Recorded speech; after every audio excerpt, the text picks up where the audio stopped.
বাংলাদেশের গত 5 দশকের মধ্যে এই রকমের প্রেক্ষাপট আমরা পাই নাই। সুতরাং এই রকমের একটি প্রেক্ষাপট পেয়েও যদি আমরা পরিবর্তন করতে না পারি, তাহলে এই জাতির কপালে ভবিষ্যতে দুঃখ আছে, দুর্দশা আছে। কারণ আপনারা ইতিমধ্যেই শুনতে পাচ্ছেন বিভিন্ন নামে বেনামে দেশি বিদেশি তৎপরতা এবং চাপে আওয়ামী লীগকে বিকল্প নামে রাজনীতি করার একটা সুযোগ দেওয়ার অপচেষ্টা চলছে। গণ অধিকার পরিষদের পরিষ্কার অবস্থান, এই গণহত্যার পরেও, এই মানবতা বিরোধী অপরাধের পরেও আওয়ামী লীগ নামে এদেশে কোনো রাজনৈতিক দল রাজনীতি করার অধিকার রাখে না। আমরা শুধুমাত্র এককভাবে নয়, এই দাবির পক্ষে আরও জনমত গঠন করার জন্য অপরাপর রাজনৈতিক দল সংগঠনের সাথে কেন্দ্রীয় পর্যায় থেকে আমরা আলাপ আলোচনা চালাচ্ছি। জেলা পর্যায় থেকে আপনারা অন্তত এই ফ্যাসিবাদের প্রশ্নে যেন একটা আপোষহীন ভূমিকা, ঐক্যবদ্ধ ভূমিকা পালন করতে পারেন। অপরাপর সংগঠন এবং দলের সাথেও গত 16 বছরে তাদের যে বিভৎসতা, তাদের যে নির্মমতা, সেগুলো আলোচনা করবেন। এই জুলাই গণ অভ্যুত্থানের বিভিন্ন প্রোগ্রামের মধ্যে দিয়ে আলোচনা সভা, আলোকচিত্র প্রদর্শনী, বিভিন্ন ধরনের ঘটনা সামনে এনে মানুষকে আরেকটু স্মরণ করিয়ে দিবেন যে গত 1 বছর আগে এই ফ্যাসিবাদের হাত থেকে কিন্তু এদেশের মানুষ মুক্তি পেয়েছে। সেই ফ্যাসিবাদের অবশ্যই সাথে যারা জড়িত ছিল তাদের একটা স্বচ্ছ বিচার, স্বাধীন একটা বিচার আমরা প্রত্যাশা করি। সরকার সেই লক্ষ্যে কাজ করছে। বিচার অল্প সময়ের মধ্যে সম্ভব না, বিচার একটা প্রক্রিয়া আছে।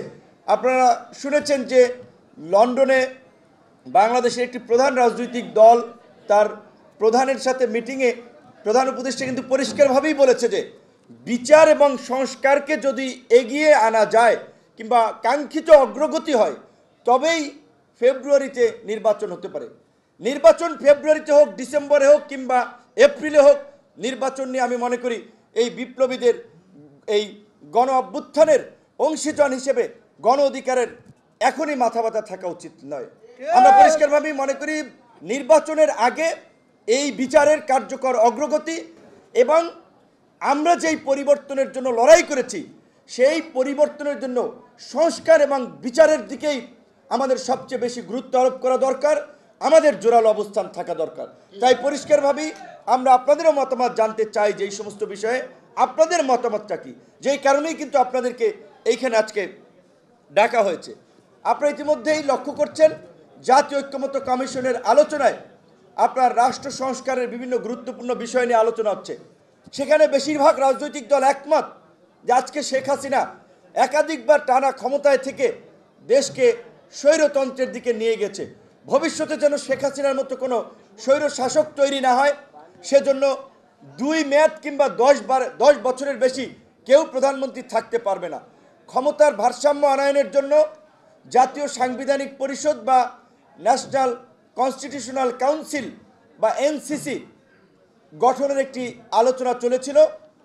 সেটি বাংলাদেশের একটি প্রধান রাজনৈতিক দলের আপত্তির কারণে নির্বাচন কমিশন সরে এসেছে। এনসিসির আপনার ঐক্যমত্য কমিশন সরে এসেছে।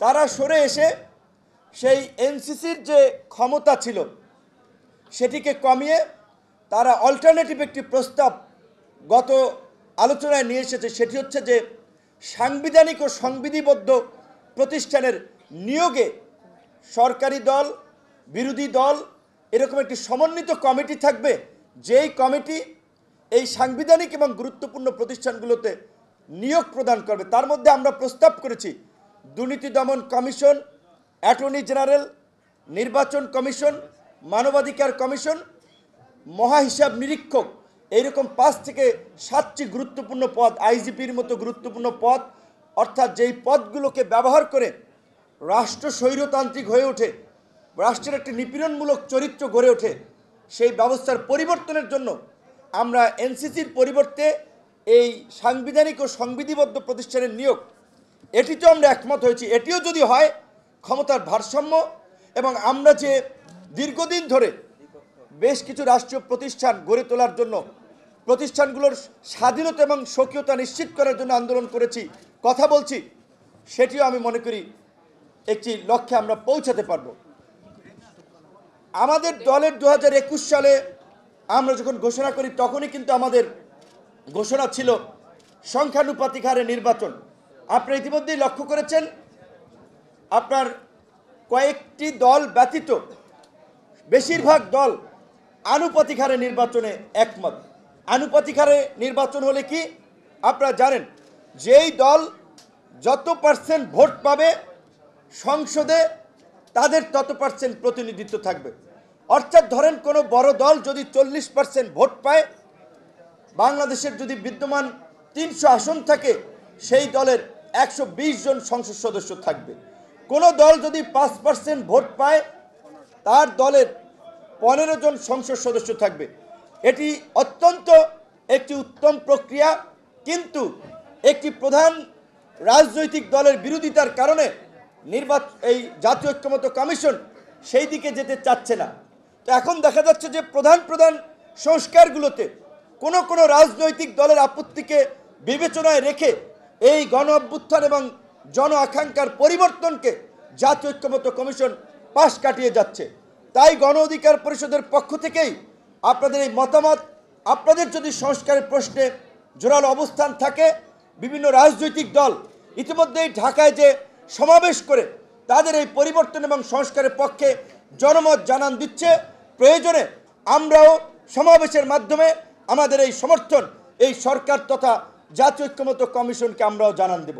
কারণ আমরা মনে করি আজকে বাংলাদেশের গত 5 দশকের মধ্যে এই রকমের প্রেক্ষাপট আমরা পাই নাই। সুতরাং এই রকমের একটি প্রেক্ষাপট পেয়েও যদি আমরা পরিবর্তন করতে না পারি, তাহলে এই জাতির কপালে ভবিষ্যতে দুঃখ আছে, দুর্দশা আছে। কাজেই আমরা আর নতুন কোনো অন্ধকার যুগে প্রবেশ করতে চাই না। অনেক রক্ত দিয়েছি, অনেক ত্যাগ স্বীকার করেছে দেশের মানুষ। আমরা এই গণ অভ্যুত্থানের মাধ্যমেই আমরা নতুন পরিবর্তিত বাংলাদেশ গড়ে তুলতে চাই।